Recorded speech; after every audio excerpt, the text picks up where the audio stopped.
Star Trek Discovery is in hiatus, but that's okay. We're going a little bit of a rewind, talking about episode 10 of season 1, Despite Yourself. And I got myself my dope homie, Nikki Bailey, in the studio. But first, a word from our sponsor. This episode of Commander's Log is brought to you by Geek Renaissance. Need that special gift for the nerd in your life? Love supporting small business? Look no further than Geek Renaissance. The artist Sephra makes all items by hand and will boldly go to the final frontier for your unique gift. Head over to geekrenaissance.company.site and use the code FLOBITO, that's FLOBITO, to get 10% off your order. Don't forget to follow, like, and share Geek Renaissance on Facebook, Instagram, and Twitter.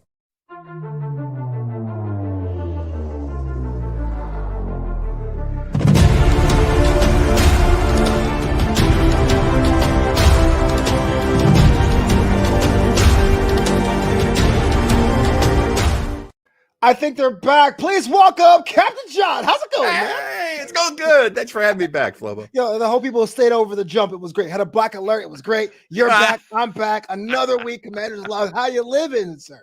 Oh man, I tell you, it's so good to be here and not out there in the world right now, because when people are watching this in 40, 50 years, this is during the COVID pandemic. Omicron chapter.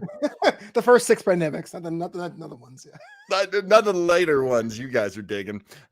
So yeah, I'm just so thrilled. I've been I've been really looking forward to this one because this episode is amazing. Well chosen. Well, I love this episode for another reason, because we have a special guest in the building. You may have seen her at AfterBuzz. You may have seen her on the stage talking about an improv comedy called Fetch Comedy. You know it's going to be even bigger if you could check out some of the past performances. But currently on that Black Cast with that Star Trek review, please give it up to the divine, the ordained Nikki Bailey. Hey, Flobo. Hey, John. Thanks for having me. Hey, what's going on? We were just talking about Star Trek, and we said, we need more of Tilly. This is a Tilly Stan Club. You know what I'm saying? We love Tilly. Anytime there's more Tilly, I'm happy. So, yes. Never a bad thing. Never a bad thing. For those of you following along, it's the 10th episode of season 1. Despite Yourself, the first time we see the Terran universe in Star Trek Discovery. But I gotta put it out there: this Discovery is my first ever Star Trek. This is the first time I've ever seen the Terran universe at all. So I wanted to pick this one because it was a trip and a half to know there was a whole other universe inside universes. But Nikki Bailey, before I get to all that, before I gush about how awesome Discovery is, overall thoughts about this episode, watching it back after seeing where season 2, 3, and 4 have gone. There's so much I forgot. There was so much that I forgot about Lorca. I forgot about Captain Killy. I love Tilly as Captain Killy. I think she is just amazing and wonderful. And it's such a great opportunity to see these actors do their characters, but do them in a completely different way. And to be able to flip the switch that way is just phenomenal. This was one of my favorite episodes from this season. And I'm really glad that we're talking about it today. Captain John, you know how I feel about Star Trek Discovery. How did you feel about this one and watching it back after so many years, after so many seasons of intergalactic travel, or decades? Decades. I mean, I'm like I think I went back through my history, and I'm pretty sure I started in 1970. Oh, wow. You, totally grown up adults, were not even alive then. What? Am I correct? I wasn't. Your boy was born in 85. Right. So I remember looking at the show, especially the Mirror episode in classic Trek, in original Trek, TOS, those old scientists, as they say. TOS, what's that? They had this one episode, and it was a one-off in original Star Trek, and I was one of the many fans who was like, whoa, my mind is blown, a whole other universe of Star Trek. And the fact that the different Trek shows, the really excellent ones, Deep Space Nine and Enterprise, these shows have brought it back but late in the run, like Right. season 4, season 3, I think actually season 4, and then Okay. we're in season 1 of Yeah. Discovery. Yeah. And it's been going on all along, as we find out. I don't want to give away any of the Give away revelations that come up. everything. It's been years, baby. When we find out that Captain Lorca was always from the mirror universe. Oh yeah. Oh I yeah. loved that. So this to me was like, hey, we're going to give you a really great meal. Would you like to start with dessert? That's what I'm talking about. Always say yes. Nice. Dessert 1 and then dessert 2. Yeah. So again, for those of you who are just new to Commander's Log, because I have it on Twitter and everything, Discovery was my first ever experience with Star Trek. And so to John's point, when I think I've talked to the captains, I always think Lorca first, which is really weird to long-term. Oh, that's Trek fans. hilarious. Oh yeah, Lorca, right? Great. Oh yeah. No, that's Kirk, great. whatever. I love that other point of view, man. Yeah, it's people think I'm an alien, but I'm not. You're a man of the future, is what you are. Future. I'm Because a I man of the skipped 40 years of canon. Nikki's in the here and now. But yeah, she is. We give it all to you, folks. What threw me off though about this whole concept of the mirror universe was that everyone was like, here's a story and let's go with it. I think so many of those like 1990s syndicated shows I grew up with that were not necessarily Star Trek would be like, sir, it's a whole other universe. Dun dun, to be continued. It's like, hey, they're hailing us. My man Boyce was like, hey man, make a decision. Hey, Chili, you killy. Oh my goodness me. Nikki Bailey, let me ask you, seeing the Mirror Universe season 1, was it as mind-blowing as it was for you as it was for me? It was kind of like, whoa, it's just too fast. What was everything going? It wasn't too fast. It was a wonderful, familiar throwback for me. It was like, oh yes, Mirror Universe in this Star Trek series. Hell yeah, bring it on. I want to see what this is like now, because we've had all these experiences. I don't think the Next Generation did a Mirror Universe they didn't. episode. You are correct. But that we've had and I didn't watch Enterprise because ew. Okay. Everyone, sorry to cut you off there, Nikki, but everyone always says that about one series. Either it's Voyager or Enterprise. I was like, oh, that one. Absolutely, totally legit. I agree. Everyone has that one series they didn't watch, but yeah, Enterprise for me wasn't it. But Deep Space Nine and their mirror universe stuff, like there was so much there, and so to get to go back to that for me was so exciting, especially with these characters that we don't know that well yet. To see what they do and who they become when they're on the mirror universe side is really fascinating, and I love it. Good point. Christian Blatt, friend of the show, says the mirror universe allows for so much exploration of what if, like Marvel, and can really enrich the character development with our version of the characters. True, because when Discovery went back in season 3, I was like, "Yo, Taron Owo was pretty badass." And absolutely. How about Bryce, the like crazy drugged up Bryce, the knife fighter? That's my guy. All right, so this is the first time, blows my mind. Mine's blowing all the time. It is kind of weird, not weird, but interesting to see how things look visually in season 1. I mean, before Pike was like, no holograms, y'all, like just seeing it classic.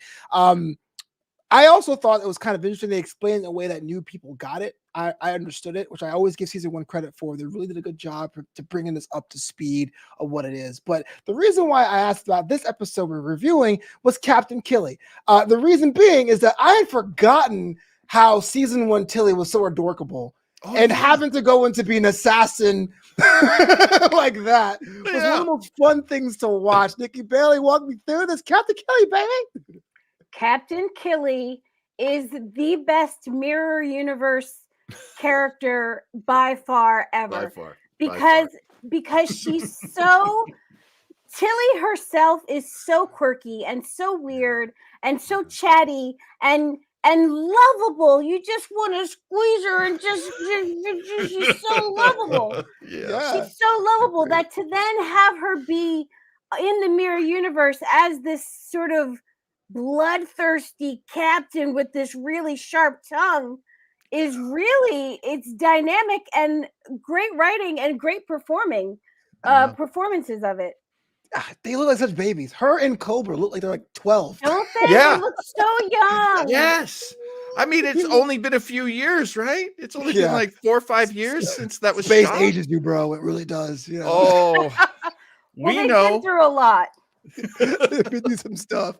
I have Killy is noted as the Slayer of Sorna Prime and the Witch of Werner Minor, which is interesting because I looked them up on Memory Alpha. And they're like, no, it's so badass it only applies to Killy, which I thought was pretty awesome. Oh, Yeah, they made those up just for this role. John, we mentioned this on our sister show, Starbase 80. If you guys don't watch Starbase 80, that's when we go back and do a deep dive of the older versions of Trek, which I have seen so many things of Trek lore, which I love and have learned to appreciate, like Tuvix. But the USS Defiant makes another appearance here, and I wondered this on Sunday. I was like, "Is this a ship that always gets in trouble? Is it a red shirt of a ship? What's going on with the Defiant here in this one?" Oh, yes, I agree with that. The Defiant is one of these sort of overlooked elements of what creates the crossover, Mhm. and I love that. I love that we can go back and see it, and that it's used as this this fixed point for all Star Treks. It's really, really interesting. Of course, if you're a Deep Space Nine fan like we are, the Defiant is a name given to that incredible badass ship that Captain Sisko has. Mhm. But yes, this old school, it looks just like the original Enterprise A. And because I'm pretty sure they just use the same model. Right. I mean, come on. But it's there. And it is also part of Tholian space. We learn that as time goes on, that in this area, there's unstable space. I don't know. I know what Tholians are. Thanks to your show. Thank you. Thanks so much. I lived there We this met week, some Tholians. Yeah. And just to plug Starbase 80 this Sunday, we are going into A Mirror Darkly, which is the two-parter that Enterprise does. Really one of the best things they did on Enterprise. I don't know if did you ever catch that, Nikki? I did not. I hell gave up no. I gave up on Enterprise almost immediately with that theme song. I couldn't. Oh! I even told with you the it was theme lame, John. song, I told couldn't. you. It's been a long road. It sounds like getting bad from Christian there. pop. I'm sorry, I couldn't do it. You And are we not all wrong. know Christian Pop's a compromise no one ever asked for. That's so true. Bro. That is so true. Speaking of Enterprise, Nikki, I'll ask you a quick question. I have this in my notes. I understand trying to make Discovery work for the main continuity. Again, I'm learning about the timeline and how it forks off into Kelvin and stuff like that. I always thought that the uniforms for Discovery was a perfect bridge between Enterprise and their jumpsuits and then the original TOS. Am I just being too fashion forward, or or is that something that worked for you as well? I didn't really have an issue with their uniforms, and maybe it's because I didn't watch Enterprise, so I didn't have that as a comparison point. I just thought, great, these are just a different kind of uniform that they come. I don't remember it hitting me as a problem. I can't believe it. The only person who hates Scott Bakula. Craig Robertson is going at Christian Blatt in the chat and says, "Come on, Christian, go easy on Voyager. That gave us more Robert Picardo." Well, I'm not really sure about that defense, but I still maintain there's one series that people who don't like Star Trek always really kind of pass on. I haven't found mine yet, but I've only watched one episode of Prodigy, and so far that hasn't won me over. But back over to Tilly real quick, and I thought it was pretty cool knowing what we know in season 4. She does reference appeasing her mom. Yes. Even back then, and that really threw me. I didn't catch it the first time, obviously, but now I'm like, oh my gosh, long-term storytelling. Nikki, let me ask you this, man. That was kind of cool nugget of information, little Easter egg. Now that we know that Tilly's mom was a nightmare, it puts Tilly in perspective in so many ways. So true. And this sort of lovable, I need your love and I need to give love, Tilly. It's true. Isn't it right? Yes. So that version of her, we now know, comes from this mother who was cold and distant and pressured her too much. But I wonder too if that version of her mom is what made it possible for her to play Captain Killy so well, because she had such a terrible mom. I'm sure you're right. I'm 100% convinced that you're right about that. I love the turn back and forth. It was kind of like, how can I be more badass in this scene? Well, and it's like she's resisting, and then when she has to do it, it just comes right out. Right, yeah, because it was just scene, well, not the scene, but it was discovered that Burnham and Lorca aren't on the manifest, and so Burnham basically impersonates Mirror Burnham and has Lorca as like a hostage. And I'm thinking Michael's pretty good at being a scoundrel there, John. What do you think? Well, this is early Michael Burnham, so she is not like a part of the crew. She doesn't feel like she's a part of Starfleet anymore because she was a prisoner. She's regarded as a traitor. That's actually like in the previously, where Tilly's saying like, well, the only female Michaels I know are you and that traitor. And oh wait, are you the same person? Smooth. Classic Tilly. And so, you know, what we feel on the actual Discovery on the ship is the alienation that Michael has felt. And if you watch it now, of course, you forget about that. Like Nikki was saying earlier, you go back to this episode and you remember so much. Yeah. And part of that was Michael didn't feel like part of the crew. She felt, especially in the case of the bridge crew, like she had betrayed them and they never forgave her. And she still has to go through that at this point in the story. Really dynamite stuff. Yeah, man. Evil Michael Burnham. So I've been a fan of Star Trek for 3 years and 2 months, basically. And I kind of get what long-term fans are about, because when I go back to season 1, I'm like, I remember seeing the scene. I was eating this sandwich. I was on this couch. This is so great. One of the things that stuck out to me in this episode, I mean, we go back to that cramped hotel room in Italy overlooking the Mediterranean, so I couldn't really complain all that much. Was Saru's ganglia. I forgot he was a wuss. Like, I forgot. Yo, Nikki, ganglia gang. You know what I'm saying? Remember that in AfterBuzz? Like, what was going on about? Just haven't been. He was so nervous and skittish and all that. Yeah, I had forgotten about it too, and I thought it was so interesting that the ganglia showed up seconds before Ash walked on the bridge. I didn't make that connection. And I was like, whoa. So Saru, on some instinctual level, knew that there was something going on with Ash. Yeah. I thought it was about the universe, but now that the alternate universe that they're in, but now that you mention it, Nikki, you're absolutely right. It was right as Ash was approaching. All right. And so that sense that he has of like predators are coming. Like, let's talk about this Ash Laurel storyline. It definitely seems very season 1. Sleeper agents, Klingons. Again, first time ever seeing Klingon. Of course, all Klingons are bald. Duh. Ash has been merged with the consciousness of Vuk, and he is going through some stuff. John, I know there's only one episode we're covering, episode 10, but the arc of Ash, being able to, or having him struggle with dispossession, even being told he's not himself. Were you on board back then, even now, looking back a second time? I remember how I felt back then, because those feelings are still there, which is, oh man, this guy's doomed. This guy's doomed.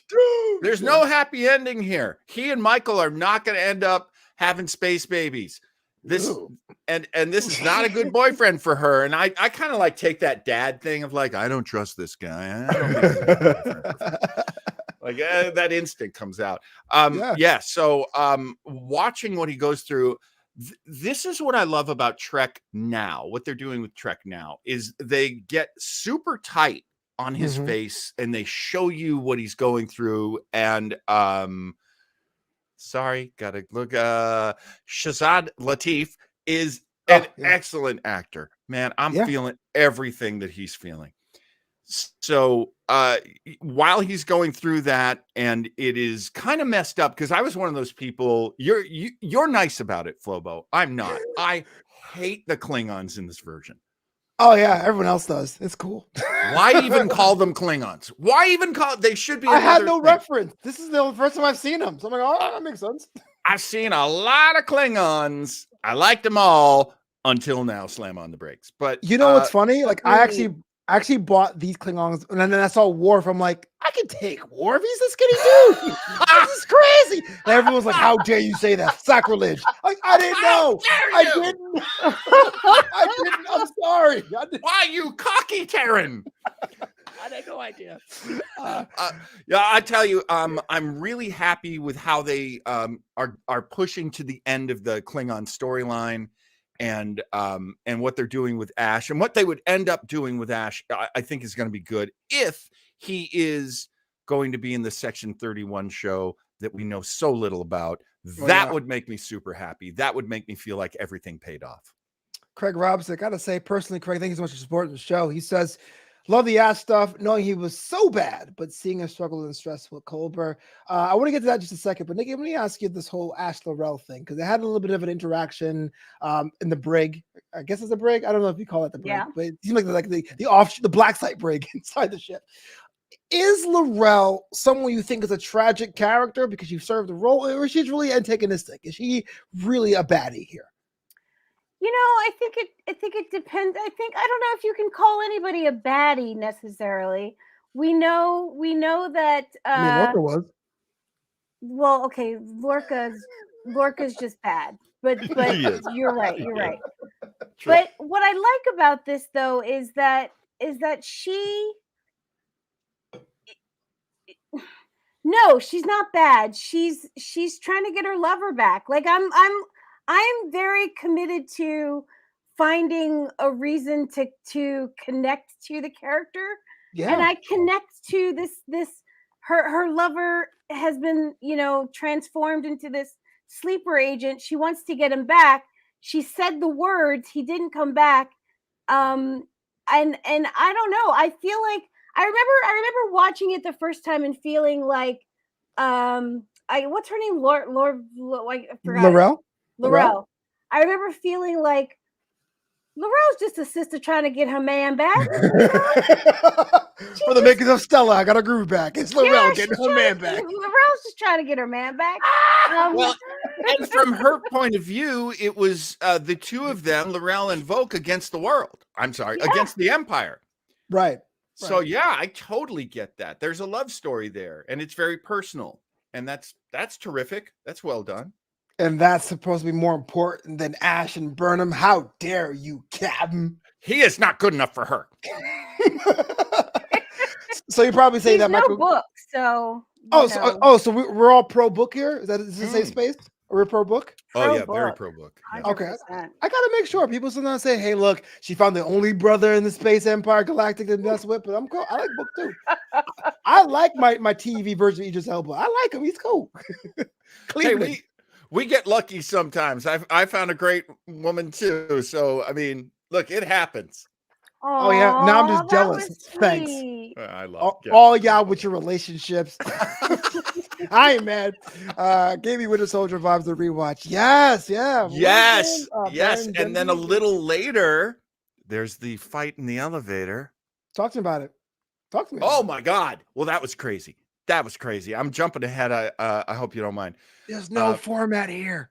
I really wanted to come down hard on Danby Connor. And why? Well, first off, he's like a little wisp of a guy, and he's like got all this attitude, and then he tries to kill my girl Michael, and then why you hating on Wisp, yo? and here's the worst thing. Take a look at those scenes that he's in again, and just remember this phrase: Dollar Tree James Franco. Damn. And Dollar Tree charges you $1.25 now, man. Damn. That was a flashlight, I won't lie. I'm not going to do that to my mic. So, Nikki Bailey, is this worth the flashlight drop? Is he really dollars? No, I'm kidding. That's my question. No, what'd you think about him? He seemed to be the only person that feels kind of off about the ISS discovery appearing out of nowhere. He's actually right, but he's the villain because of it. Mm. Yeah, he was an interesting character just to use to set up Burnham in her new role. And he had a little like the way he was standing when he first came on screen. He's like kind of tilted to the side a little bit. I'm like, dude, you're a little casual to be talking to Captain Killy, aren't you? Like, who the hell are you? But he was a wonderful vehicle to get us where we needed to go. No, that's a good point. Is it weird for me to say maybe he didn't believe this ship came out of nowhere? That maybe the paint job of the redesignating the numbers as the ISS was kind of quick? I mean, is he wrong for being a little skeptical? I don't think so. I don't think he was suspicious of that at all. I think he was concerned about maintaining his role as the captain, and was in that very sort of Terran mindset of the only way that I can maintain power is to kill for it. And Right. so yeah, I don't think he was suspicious of her beyond that. Fair enough. I do have to say I kind of loved when so Burnham's talking to him, and then he's kind of like sassy to her, and then Tilly as Killy is like, if someone talked to me that way, I would cut out their tongue and use it to lick my boots, which is a great line. Yeah. Great line. And then Connor is like, hey girl. Right? He was cutting my tongue out. like, oh, you're gonna touch me like that? Yeah. I just love that. Wish Mirror Universe me and I could switch for a day. That'd be so much fun. I mean, I don't kink shame. That to me was pretty good. I like that. Is it kink shame if you actually would die after doing it? You know? I don't Everybody's judge. got their thing. Everybody's got their thing, whatever it is. Oh, geez. What are we doing here? Moving on to the other side of the ship. We actually are seeing season 1 Culber, someone that's become the conscience of Discovery. Season 4 as being more of a counselor, trying to do his medical thing, and he's kind of dealing with Stamets, who's, going for some things. Nikki, the story between Stamets and Culber is actually one of the more robust love stories in this entire show. But as it is right now, I mean, it was kind of complex from the jump, it seems. I forgot that this was the episode where Culber gets killed. And I had a little mini stroke watching it because I was like, I totally forgot about this. I remembered Stamets being, in his like sort of catatonic state or whatever. But it was like it happened brand new for me. I was so shocked by it. And I was like, oh my God, no. And I had to remember that he comes back. Like I had to like remind myself that like this is not the end of him on the show. Like I had to remind myself. But I love their story. I love their love story, and that Stamets had his one lucid moment to warn Culber that the enemy was near. I had forgotten that as well, and that was really well done, I thought. Yeah, I mean, rewatching that part was great because of that, because I felt the same thing. Yeah. I never, when Culber and Stamets got together, I was always like, come on, Culber, that guy's kind of a stick in the mud. But over years of watching the show, it's like, yeah, sometimes you find someone that may not look like your complementary partner, your soulmate, but they work so well together. They gotta occupy the same space. But yeah, you're right. I had forgotten that he gets his neck snapped here. He goes through a lot, Culber does, but even from the beginning, he was trying to be the primary caretaker. But Lorca says no. And it's one thing now knowing what we know, we go, is there ulterior motives or anything like that? But at the time, Nikki, let me ask you this first. Was he justified by saying, hey, look, you're too personally involved in this, you probably get somebody else? I think that's sort of a standard medical thing that in our time, that's something that's pretty common. You don't operate on your own relatives. You don't treat your own relatives. So I don't think it was wrong, it necessarily, but it does make me wonder about, did Lorca have some kind of underlying reason for that given what we find out about Lorca later, what would that have served? What would the purpose serve of him wanting to keep Culber from treating Stamets. And I wonder if he wanted to keep him away from treating Stamets because perhaps he could have cured him faster, which would have not given Lorca the time he needed to do all that he needed to do. That makes a lot of sense. Rob? Hadn't thought of that. How Yeah. about you? I mean, you've got Lorca. We know that Lorca is from the Terra Prime universe. That is revealed, and he is. They got there, I assume, deliberately. That's what I'm assuming now, because Lorca knew that if he pushed Stamets to make all those jumps, that somehow they would connect with the mirror universe. That's what happened. He doesn't want I assumed he didn't want the Doctor in there because the Doctor would understand if Dr. Culber went in there really deep, he might find out that none of that was necessary. Yeah. Except to get to the mirror universe deliberately. Yeah. I don't have anything to back that up, but that's what I was assuming at that point. This is what makes it so fun. Watching this episode again, I kind of forgot how big of a production the Black Alert was in season 1. It was like Black Alert, let's go. You know what I mean? And so having that fallout was one of the cool things about that. But kind of bridging what we were saying earlier about Ashlas, Volk, and Culber. Culber is a real one, the first one to say, something's a little off with you, John. Let me ask you this. You knew too much. The man knew too much. But this was the beginning of everything unraveling. That must have been a crazy situation to be like, as a doctor, my medical opinion is you screwed up. Yeah. And he's not chief medical officer. That's another thing that we have to remember. He's just one of the doctors. So he can be reassigned. He can be ordered and bullied around by the captain. Here's my thing. I'm kind of jumping here, but here's my thing about the captain. Whoever trusted this guy? He's the most untrustworthy. And I'm just saying that as a Ravenclaw talking about, oh my God, I have it in my notes. I felt bad, Ravenclaw too, but yet I support him. Mr. Malfoy's, he gives off the bad vibes.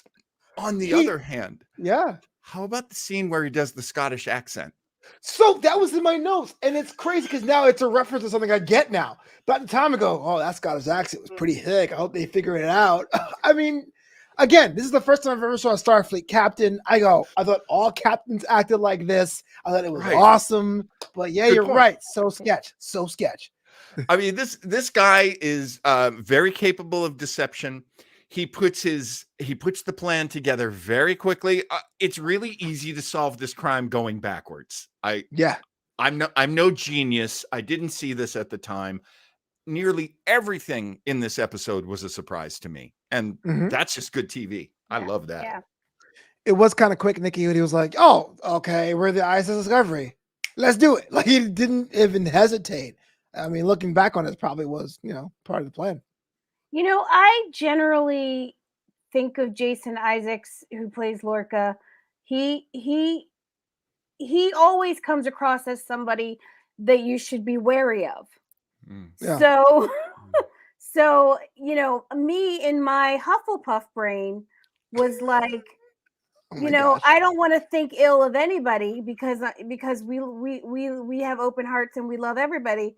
But he was a little sketch. Like he was always a little like, I don't know. Like I don't get, something's not right with this guy. Yeah. If any Gryffindors or Slytherins in the chat, you have a chance to speak up because you don't have any weigh in representation. now. I think that's hilarious, Flobo. You and I are both Ravenclaws. It was weird because I hate reading. No, I'm just kidding. Yeah, we're both Ravenclaws. Nice. Yeah, really. I'm only good at taking online quizzes. That's how I know. I'm Wesley Crusher. Hey, do not negative. That's what I said I was. I was Wesley Crusher. Right. Okay, as long as you're not making any negative comments about Wesley. I am saying a fact. Well, as a quiz. So looking back on it, and again, this is from my perspective, watching the first time, I thought it was genius about having a captain that made decisions in the moment, but ultimately was found to be fallible and was removed from his post. I'm asking you guys as long-term fans of Star Trek, was this kind of like a cool retake of the formula, or was this considered like out of bounds to see this happen as a long-term fan of Star Trek? Start with you, Nikki.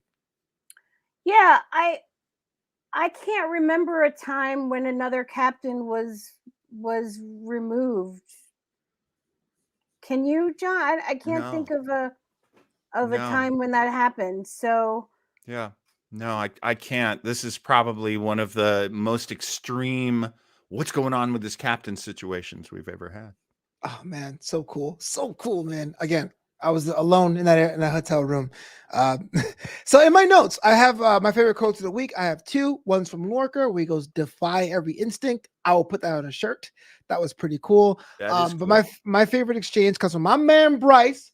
Like myself, a chief communications officer, that scene where they're being hailed many times from the ISS Defiant. It says, "Captain, they're saying if we don't respond, we should be prepared to be fired on." I'm like, my man, giving us the bad news. I respect that. Sticking out, John, let me ask with you, was there one scene you particularly liked, or if you were to clip it out and show a friend who didn't see that episode, will that really make it sticks out for you? That is a very good question. I think I think I really loved the killing of Culber, even though when I first saw it, it was like watching a Friday the 13th movie and like seeing one of the people you thought was going to live get killed. yeah. That absolutely. And I remember like screaming, like I never do that. I never yell at my TV the way I howled, like, how freaking dare you? And of course, my first fear, and I went back and did a little bit of research. Apparently, this was a thing. And by the way, this is a Jonathan Frakes episode, which is That was a nice I thing, love yeah. them, Mhm. my favorites. Always. But there's, Yeah. you know how there's this thing, like traditionally in sci-fi, the black people were always getting killed. We do know that. You know That was that. always a thing. That's right. But they were worried when they first wrote the story that they were buying into the trope of bury your gays. Oh, That's a right. thing. Yeah, That's a yeah. thing. Especially like the stabilizing character in the couple gets killed. So now the unstable guy is alone and it can only get worse. I mean, what? So they actually told Wilson Cruz, okay, here's the bad news. Culber's getting killed. But here's the good news. You're coming back. Like they had it all planned right from the giddy up that they were going to bring him back. And they actually got in touch with GLAAD and they actually like ran it past some people and said, Wow. is this cool? Can we do this? Because they were trying to make sure that GLAAD didn't condemn them or criticize them for it, Absolutely, knowing yeah. there was more coming. Which is so interesting that they paid that much attention to it. But when you've got somebody like Wilson Cruz, who I think is like one of the greatest actors on TV, honestly. And he's hot. He's hot. Is an icon in the gay community. Very deservingly so. Very deservingly so. I got to tell you, if I had a transporter, I would have gone to that event where that guy was yelling things at him, and I would have transported myself right there and taken my big straight man fist and put it right through the guy's head.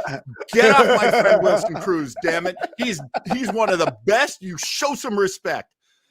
Who ordered a Starfleet beatdown? You? Shut up! How dare you be homophobic to my friend? Sometimes violence is the answer. Nikki, was there a scene for you that stuck out that you appreciated? You know, the scene that stuck out for me was the first time we see Tilly dressed as her mirror universe counterpart as Captain Killy. The first time we see her, and she says something like, "Let's go get these assholes," or something like that, or it's time to go get these assholes. And it strikes me for a couple of reasons. One, every time they curse in Star Trek now, it shocks me just because it's just not a part of what Star Trek's always done. So it always is a little surprising. Yeah. But it was also surprising that was Tilly's first her first foray into being Captain Killy was to use the word asshole. And it was so cute. It was just so adorable. Yeah. Because shout out to being saying the word asshole at work. Craig Robinson says Picard was removed temporarily as he had to go to a mission which led him to seeing 5 lights, which I assume that happened. I have no idea. I'm a new guy. I'm telling you, I'm working on it, Craig. We'll get you to that episode eventually. It's not on my list, but we'll get to that episode eventually. And I'll be honest with you. You know, I saw the first season of Discovery in that hotel room, and I was like enamored. And I came home. And the former employer, Nikki, our former AfterBuzz, had this show opening.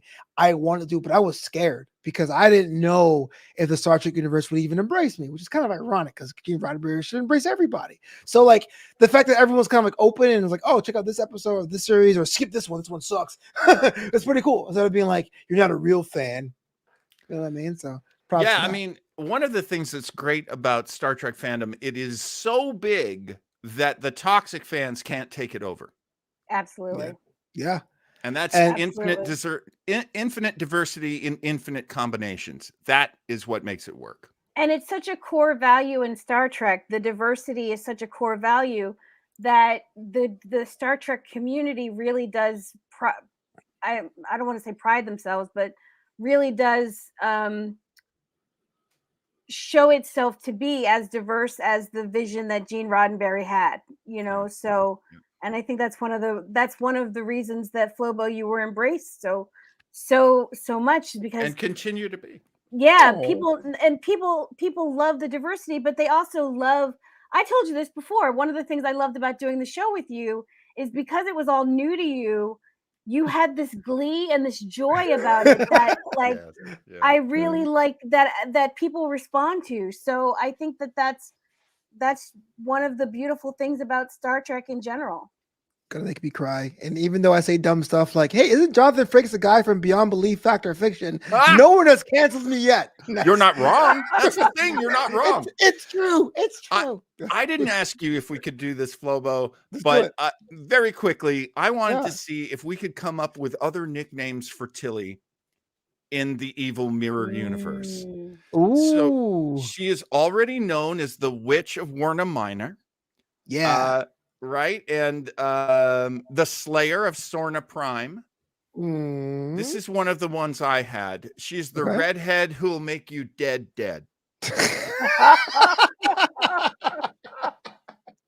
That is, you can't top that though. I wasn't so sure about that one. So I also came up with she's the BBW making the DOA. the Cardassian assassin. I have no idea. This is totally honest. That's not bad. Sorry, Ando, you're now dead because I just said something that rhymed. I apologize. I am loving the BBW bringing the DOA. That was cute. That was really cute. I love her. So some toxic fan made a picture of her bigger, like, oh, this is what she looks like when she's seriously heavy. And I looked at that and I was like, hey,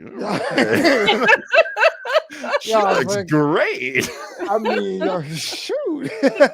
Don't tell me you had a good time. Craig Robinson says, well, definitely love Tilly basing Killy and Tyler repeating the trigger words right up until he almost says his name. Yeah, it's one of those things that during the first time I saw it, I was like, sleeper cells, lame. But now knowing more about what Klingon culture is, so allow me to get in the soapbox real quick. I know we're about to wrap this up, but like seeing that the house structure of the Klingons and how they're not necessarily looking to kill people, they just want to go back to what they think their ancestral power was. It's something I can get into because most cultures, usually for minorities, have a royalty kind of lineage, whether it's the Aztecs in Mexico or the kings of Africa. So like I understood that. So them doing that was kind of interesting to see how that happened. But through this sleeper cell added this like whole other wrinkle to things. So it was a lot of fun to be on that journey. Yeah. Good writing. I mean, really, just bottom line, really good writing. And you can see it on display in the first season, which is amazing. Yeah, it just gets even better. Shout out to the YouTube administrator who says, "Oh snap! It's Captain John and Nikki B on the Flobo channel." Yeah, thanks, YouTube. But it's not time to get out. I hope of that's here. real. Yeah, it proves it's real. It says YouTube right at the top. Nikki, thanks so much for hanging out with us on talking about Star Trek Discovery. I know you do 1,000,000,001 things. Let the people know how they can see your podcast or hear your podcast, see you in other things. I want people to buy into the Nikki Bailey brand. Oh, thank you, Flobo. Well, you can see my podcast. It's called Fun, Faith, and Fuckery on Thursday evenings on YouTube or Facebook. You can find me on my website at nikkibaileycomedy.com. And you can find me on all the all the social medias at Nikki Bailey _. Not wrong. All the instances. All the Captain John, if people want to fly with Starbase 80 or all your other internet thingies, how they go about doing that? I've got a page on Facebook and a account on YouTube, Weber Internet Thingy. But you can catch us at Starbase 80 on Twitter, and also Starbase 80.